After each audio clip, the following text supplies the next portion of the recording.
নমস্কার মাসিমা, কেমন আছেন?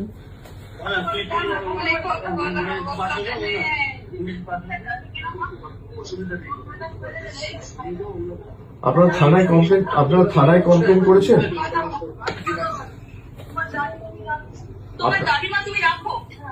আপনারা থানায় কমপ্লেন করেছেন?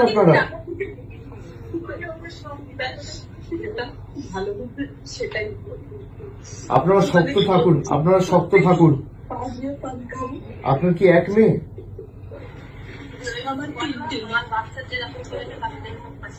আপনারা থানায় কমপ্লেন করেছেন? পুলিশ কোনো ব্যবস্থা নেয়নি এখনো? যে ছেলেটি ধরা পড়েছিল সে কি যুক্ত ছিল এর সাথে, যাকে ছাড়িয়ে নিয়ে গেছে?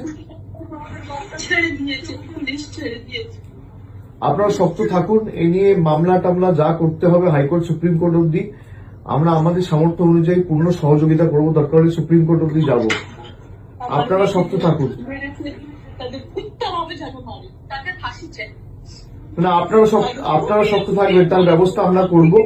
দিদি নিজে যেতে চেয়েছিল, আপনারা জানেন এখানে আমাদের পুলিশ দিয়ে আটকে রাখা হয়েছে। আমি তাড়াতাড়ি যাব আপনাদের সাথে দেখা করতে। আপনারা নিজেরা শক্ত থাকুন, আর তাদের বিচার হবে।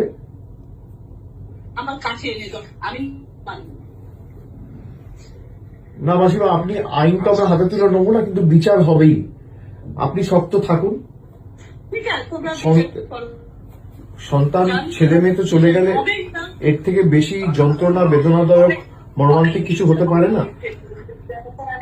কিন্তু এই নিয়ে যত দূর মামলা মোকদ্দমা করে এর সুবিচারের ব্যবস্থা আমরা করব, আপনি নিশ্চিন্তে থাকুন। আপনার পরিবারে কি আছে আর? আপনার পরিবারে কি আছে আর?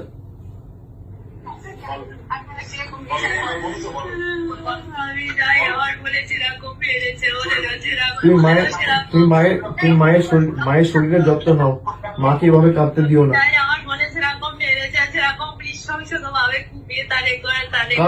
কারা করেছে এটা?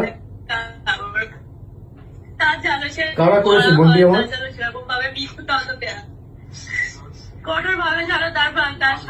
যে ছেলেগুলো যুক্ত, তোমরা কি চেনো তাদের? যারা যুক্ত তাদেরকে তুমি চেনো? সঠিক জানি না, কিন্তু একটা ছেলে ধরা পড়েছিল বোধহয়, তাকে ছাড়িয়ে নিয়ে গেছে বিজেপির কোন এক নেতা।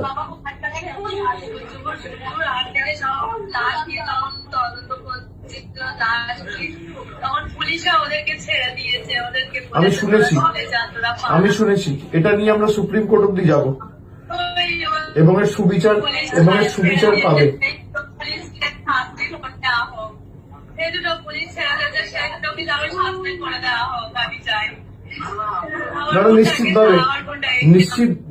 নিশ্চিতভাবে তাদের ব্যবস্থা হবে, এবং কঠোর থেকে কঠোরতর ব্যবস্থার আইনি সহায়তা নিয়ে আমরা ব্যবস্থা করবো। তোমরা শুনতে পাচ্ছ আমার কথা? সামনে ফাঁসি দেওয়া হোক, এমন ভাবে ফাঁসি দেওয়া হোক যেন আর কেউ করার সাথে আমরা সারা জীবন সবার অঙ্কিতা ভয় থাকে। কেউ জানো 100 বার ওই কাজ করার আগে যাতে 100 বার ভাবে পাবলিকের সামনে ফাঁসি দেওয়া হোক। ঠিক আছে, তোমরা ভেঙে পড়ো না। বাড়িতে আর কে আছে? বাবা ঠিক আছে? বাবা ঠিক আছে?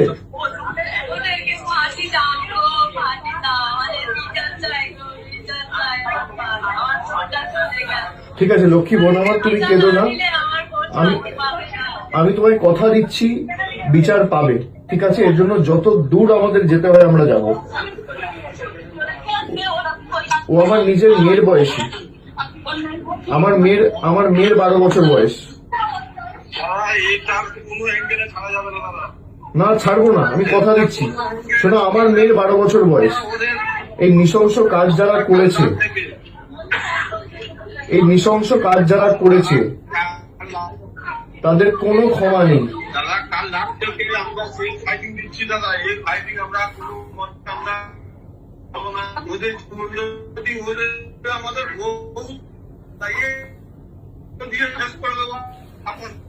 না, এর জন্য যত দূর যেতে হয় আমরা যাবো। এর জন্য যত দূর যেতে হয় আমরা যাব।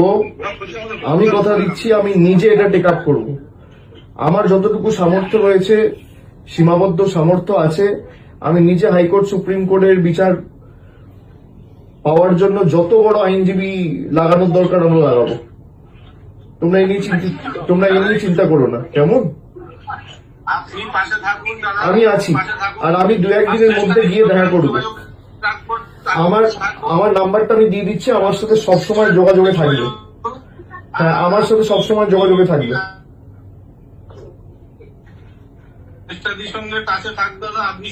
আমার সাথে যোগাযোগে থাকবে, আর আমি 1-2 দিনের মধ্যে গিয়ে দেখা করে আসবো। তোমরা শক্ত থাকো, ঠিক আছে? কোনো চিন্তা করবে না। না না, এসব পরে হবে, এসব পরে হবে। আগে আমাদের বিচারের জন্য লড়তে হবে। দেখো, আমরা অপরাজিতা বিল নিয়ে এসেছিলাম।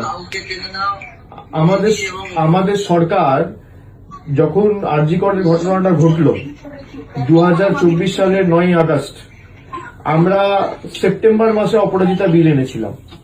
আজকে প্রায় নেই করে 2 বছর হতে চললো সেই বিল, কিন্তু এখনো পর্যন্ত গভর্নর পাঠিয়েছে রাষ্ট্রপতির কাছে, প্রেসিডেন্ট এখনো ক্লিয়ার করেনি। আমাদের ক্যাবিনেট থেকে পাস করিয়ে বিল অ্যাপ্রুভ করিয়ে, সেই বিল যদি পাস হতো এরকম বর্বরচিত নৃশংস ঘটনা ঘটতো না।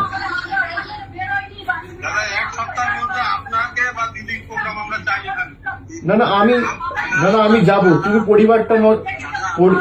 পরিবারকে তুমি ওর বোনকে দাও একবার।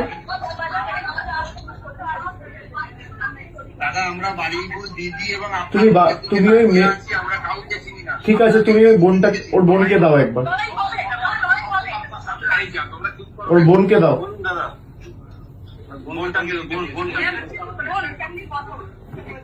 শোনো বোন আমার, শোনো, এর জন্য তোমরা শক্ত থাকো, ঠিক আছে? আমি 2-1 দিনের মধ্যে যাব, তোমাদের সবার সাথে দেখা করব। এর জন্য যত দূর আমাদের যেতে হয়, হাইকোর্ট যেতে হোক, সুপ্রিম কোর্ট যেতে হোক, যত বড় আইনজীবী লাগানোর প্রয়োজন দরকার পড়বে আমি নিজে করব। আমার মেয়ের বয়স 12 বছর। এই নৃশংস ঘটনার কোনো ক্ষমা হয় না, ঠিক আছে? তোমরা কাঁদবে না, তুমি শক্ত থাকো, মা বাবার শরীরের যত্ন নিও। আর আমার নাম্বারটা আমি দিয়ে দিচ্ছি, ওখানে যে আছে আমার নাম্বারটা দিয়ে দেবে। কিছু হলে সঙ্গে সঙ্গে আমাকে জানাবে, ঠিক আছে? আমার সাথে যোগাযোগে থাকবে। তোমরা কাঁদবে না, কেননা তুমি কাঁদলে মা বাবা ভেঙে পড়বে। মা বাবার শরীরের যত্ন না, মা বাবাকে শক্ত থাকতে হবে। আর পোস্টমর্টেম মনে যখন হবে, একদম যেন ভিডিওগ্রাফি হয়। পোস্টমর্টেম হয়েছে?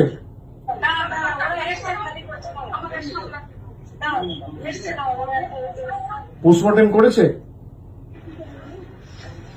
একদম ভিডিওগ্রাফি করে করতে বলবে। আমি একজন লয়ারকে এখান থেকে যোগাযোগ করিয়ে দিচ্ছি, সে সব রকম সাহায্য সহযোগিতা করবে, ঠিক আছে? তোমরা সব নমস্কার সবাইকে। সবই তো দেখতে পাচ্ছেন এবং আপনারা দেখছেন যে আমি যখন থেকে ঘটনা শুনেছি আমি খুবই উদ্বিগ্ন। এর আগেও ভগবানপুর মিদনাপুরে, পটাশপুর মিদনাপুরে, কুচবিহারে, দুর্গাপুরে, বেহালায়, দিনহাটায়, পানিহাটিতে অনেক জায়গায় অনেক মেয়ে ধর্ষিত হয়েছে। এবং আজকেও বারুইপুরের যে ঘটনা এক মারাত্মক রূপ নিয়েছে, কারণ মানুষ সহ্য করতে করতে মানুষের ধৈর্যের বাঁধ ভেঙে গেছে, যতটুকু আমি শুনতে পেয়েছি। কারণ আমি কোনোদিন জীবনে কোনো দাঙ্গা হাঙ্গামা করার পছন্দ করি না এবং করিনি। আমি ভেবেছিলাম আমি তাদের পরিবারে একাই যাব এবং গিয়ে তাদের শোকসন্তপ্ত পরিবারের সাথে একটু দেখা করবো, তাদের কথা শুনে আসবো। কিন্তু দেখুন, আমার বাড়ির সামনে থেকে একেবারে সমস্ত রাস্তা, মোড়ে মাথা থেকে আমার বাড়ি পর্যন্ত রুটমার্চ হচ্ছে এবং পুরোপুরি প্রায় 1000 পুলিশ, সিআরপিএফ থেকে শুরু করে আরো সমস্ত পুলিশ, ছেলে পুলিশ, মেয়ে পুলিশ, গুন্ডা দমন পুলিশ, ডাকাত দমন পুলিশ, গাঁজা দমন পুলিশ, সবাই মিলে সেখানে জমায়েত হয়েছে। কি না তো আমাদের নাকি নজরবন্দি করে রাখা হয়েছে, আমি শুনছি হাউস অ্যারেস্ট করা হয়েছে, মুখে না বললেও এটা তো সেটাই প্রমাণ হয়। এমন কি ঘটলো যে আমার বাড়ির সামনে রুটমার্চ করতে হচ্ছে? এখানে তো কোনো 144 নেই। এমন কি ঘটলো যে এখানে সিআরপিএফ থেকে শুরু করে একেবারে আরপিএফ থেকে শুরু করে একেবারে আইবি থেকে শুরু করে এসবি থেকে শুরু করে সিআইডি থেকে শুরু করে ডিফারেন্ট টাইপের পুলিশ মোবিলাইজেশন করা হয়েছে কেন? আমরা কি চোর না ডাকাত? না আমি জীবনে কোনোদিনও দাঙ্গা করেছি? যখনই যেখানে মানুষ বিপদে পড়েছে, এমনকি যেটা নিয়ে আমাদের সকল মানুষ দিন রাত জেগেছে, আমিও কিন্তু মিছিল করেছি, প্রতিবাদ মিছিল, এবং সঙ্গে সঙ্গে আমি তার বাবা মার সাথে কথা বলেছিলাম, তাদের বাড়িও গিয়েছিলাম। দেখুন, কেউ আমাকে পছন্দ করতে পারে, না করতে পারে, সেটা আলাদা ব্যাপার, কিন্তু আমি তো আজকে আমার কোনো সিকিউরিটিও নেই, আমি তো একা। তাহলে আপনাদের আমাকে নিয়ে এত চিন্তা কেন? আপনারা আমাকে বেরোতে দিচ্ছেন না কেন? আমাকে নিয়ে এত ভয় কেন? আমাকে নজরবন্দি করে রেখেছেন কেন? যদি সত্যি করে থাকে নজরবন্দি, নোটিফিকেশন ইস্যু করুন। তাহলে আমার পাড়ায় লুটমার করছেন কেন? কোনো গন্ডগোল নেই, কোনো অশান্তি নেই, কোনো কিছু নেই। আপনারা কেন এত পুলিশ মোবিলাইজেশন করেছেন? ইভেন এটাও ভুলে গেছেন শিষ্টাচার। রাতের বেলায় এত পুলিশ মোবিলাইজেশন করে রেখে দিয়েছে। আমি জানি না আপনারা কি চান। আর্টিকেল 14 থাকবে না, আর্টিকেল 19 থাকবে না, আর্টিকেল 21 থাকবে না, শুধু আপনারা একাই থাকবেন আর এক পক্ষ থাকবেন। অন্য পার্টি গেলে সাতকুল মাপ, আর আমার বেলায় তৃণমূল ধাপ, বন্ধ ধাপ। শুনুন, আমরাই অরিজিনাল তৃণমূল কংগ্রেস, তো তাই আমাদের ভয় পায়, কর্তারদের ভয় পায় না, বেঈমানদের ভয় পায় না। তাই যারা বিজেপির সাথে মিলে আছে তাদের মিছিল মিটিং করতে যায়, যেতে দেয়, আমাকে দেয় না। তো আমি একা মানুষ, আমি তো আজকে কমন পিপুল, আমি তো লেস ইম্পর্টেন্ট পার্সন। আমি মনে করি আমি less important person from the beginning. Even আমি যখন ভিআইপি ওরা কনসিডার করতো, আমি কনসিডার করতাম না, আমি ট্রাফিকে দাঁড়াতাম।